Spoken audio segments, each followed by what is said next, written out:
அதுக்கப்புறம் நான் யோசித்த விஷயம் என்ன அப்படின்னு சொன்னால், சில விஷயங்கள் நம்மளுக்கு வந்து கொஞ்சம் மனசு கஷ்டமாக இருக்கும். ஆனால் அதே நேரத்தில் வந்து அ நடந்த விஷயங்கள பற்றி நம்ம யோசிச்சுக்கிட்டே இருந்தோம்னா, அடுத்த ஒரு விஷயத்த நோக்கி நம்ம போக முடியாம இருக்கும். அதே மாரி தான் என்னோட வாழ்க்கையிலயும். ஏன்னா எனக்கு வந்து ஒரு திருமணத்தால ஏற்பட்ட அந்த ஒரு பிரிவு, அ அதுக்கப்புறம் என்னோட மாமியார் வீட்டு ஃபேமிலி என்ன பேசினது, அந்த விஷயங்கள யோசிச்சுட்டு என் ஹஸ்பண்ட் வந்து எனக்கு சப்போர்ட்டிவா இல்ல. அவங்க அம்மா, அப்பாவுக்கு தான் சப்போர்ட்டிவா வந்து அவங்க கூடயே போயிட்டாரு. என்ன வேண்டான்னு சொல்லிட்டு அப்படிங்கிறதுனால, கொஞ்ச நாள் வந்து நான் அம்மா வீட்லயே அப்படியே இருந்தேன். அதுக்கப்புறம் தான் நான் வந்து என்னோடய ஃப்ரெண்ட்ஸாக இருக்கட்டும், அதுக்கப்புறம் வந்து சொந்தக்காரவங்க எல்லாருமே வந்து என்ன சொன்னாங்கன்னா, "நீ இதே நிலைமையில வந்து இருந்தன்னா ரொம்ப கஷ்டம். உன்னோட குழந்தைக்காகனாச்சும் நீ ஒரு வேலைக்கு போகணும். உன்னோட லைஃப்ப நீ மூவ் பண்ணணும். அப்படி இருந்தா மட்டும் தான் உனக்கும் சரி, உங்க அம்மா அப்பாவுக்கும் கொஞ்சம் வந்து இதா இருக்கும். நீ படிச்சிருந்த, கல்யாணத்துக்கு முன்னாடி எப்படி இருந்த, வேலை பார்த்த. நீ உனக்கு பிடிச்ச விஷயத்த வந்து நல்லபடியா செஞ்சுட்டு இருந்த. இப்போ ஒரு 5 வருஷத்துல எல்லாம் மாறி போயிடாது. நீ ட்ரை பண்ணு" அப்படின்னு சொல்லிட்டு என் ஃப்ரெண்ட்ஸு, அதுக்கப்புறம் எங்கள் அம்மா அப்பாவா இருக்கட்டும், உன்னோட அருமை தெரியலன்ட்டு விட்டுட்டு போனவங்கள பற்றி யோசிச்சுக்கிட்டு நீ வந்து எதுவுமே இது பண்ணாத அப்படிங்கிற மாதிரி நிறைய விஷயங்கள வந்து சொன்னாங்க. அதுக்கப்புறம் நானும் முடிவு பண்ணேன், சரி ஓகே, அது கரெக்டு தான். நம்ம வந்து சில விஷயங்கள நம்ம வந்து எதையுமே வந்து இதுலேருந்து நம்ம வந்து நம்ம கற்றுக்கக்கூடிய விஷயம் தான். அதனால வந்து எதையும் நம்ம வந்து ஒன்றும் இது பண்ண வேண்டியதில்ல. நம்ம பார்த்துக்கலாம். முயற்சி வந்து நம்ம பண்ணுவோம் அப்படின்னு சொல்லிட்டு தான் நான் இருந்தேன். அதுக்கப்புறம் வேலை தேட ஆரம்பித்தேன். கொஞ்ச நாள் இப்படியே ஒரு ஹஸ்பண்டை விட்டு பிரிஞ்சு ஒரு 6 மாதம் கிட்ட ரொம்ப ஒரு மாரி மனசு தனிமையா அந்த மாரி போயிடுச்சு. அதுக்கப்புறம் குழந்தைக்கு ஸ்கூல் ஃபீஸ் கட்டக்கூட எனக்கு வந்து பணம் இல்ல அப்படிங்கிறது தான் ஒரு உண்மையான விஷயம். என்னோட ஜுவல்ஸை வச்சு தான் வந்து நான் ஸ்கூல் ஃபீஸே கட்டுனேன் அப்படிங்கிறது தான் ஒரு உண்மையான விஷயம். அந்த ஸ்கூல் ஃபீஸ் கட்டினதுக்கு அப்புறம் வந்து எனக்கு வந்து ஒரு ஒரு சில விஷயங்கள் நம்மளுக்கு யோசிப்போம். சரி, நம்மளுக்கு வந்து இது வந்து சரியா வரும் அப்படிங்கிறதுனால, நான் வந்து யோசிச்ச விஷயம் என்னன்னா, சரி நம்ம வேலை தேடணும் இனிமே. இருந்த ஜுவல்ஸை வச்சு இந்த வருஷம் ஃபீஸை கட்டியாச்சு.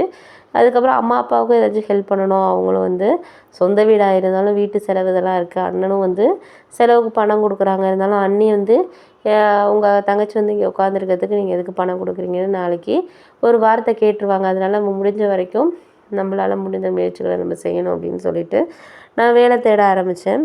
தேட ஆரம்பித்ததுக்கப்புறம் வந்து கொஞ்சம் வேலையும் கிடச்சிச்சு. சரி ஓகே, இந்த வேலையை வந்து ஆனா சேலரி பார்த்தீங்கன்னா, நான் முன்னாடி கல்யாணத்துக்கு முன்னாடி வாங்கினதே 20,000க்கு மேலே வாங்கினேன். ஆனால் இப்போ எனக்கு வந்து ஒரு 13,000 சம்பளத்தில் தான் கிடச்சிச்சு. பரவாயில்ல.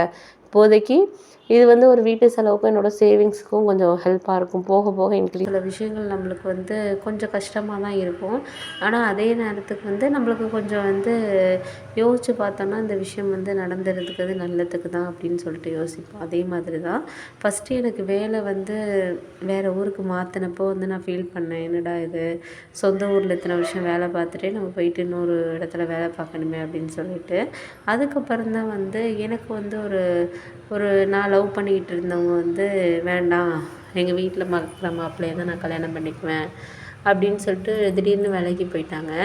அதை பார்த்தோன்னே வந்து என்னாச்சுன்னு பார்த்தீங்கன்னா, எனக்கு அந்த பிரிவுங்கிறது ரொம்ப கஷ்டமாக தான் இருந்துச்சு. டெய்லியும் வந்து எங்கள் வீட்டிலேருந்து ஒரு 6, 7 வீடு தள்ளி தான் அவங்க வீடு. அப்படி இருக்கிறனால டெய்லி வேலைக்கு போகிறப்பயும் சரி, அவங்கள பார்க்குற மாதிரியான ஒரு சூழ்நிலை ஏற்படுது. அந்த மாதிரி விஷயங்கள்லாம் இருக்கிறப்போ, எனக்கு அப்போ நான் யோசித்தேன், சரி நம்மளுக்கு ஒரு ஒரு மாதத்துல நீங்கள் வந்து வேறு அந்த ஊரில் போயிட்டு ஜாயின் பண்ணணும் அப்படின்னு சொல்லிட்டு சொல்லியிருந்தாங்க.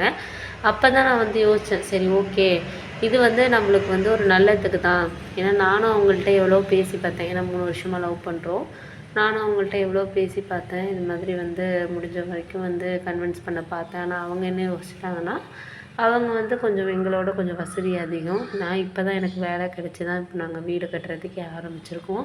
தங்கச்சியை வேறு கல்யாணம் பண்ணி கொடுக்கணும். இந்த மாதிரி நிறைய ரெஸ்பான்சிபிலிட்டி எனக்கு இருக்கிறதுனால, அவங்க என்ன நினச்சிட்டாங்கன்னா, வசதியான மாப்பிள்ளை வெளிநாட்டுக்கு அழைச்சிட்டு போயிடுவார் அப்படிங்கிற ஒரு மைண்ட் செட்டில் அவர் வந்து அந்த மாதிரி வந்து ஒரு முடிவு எடுத்துட்டாங்க அவங்க. அதில் நம்ம எதுவும் தப்பு சொல்ல முடியாது.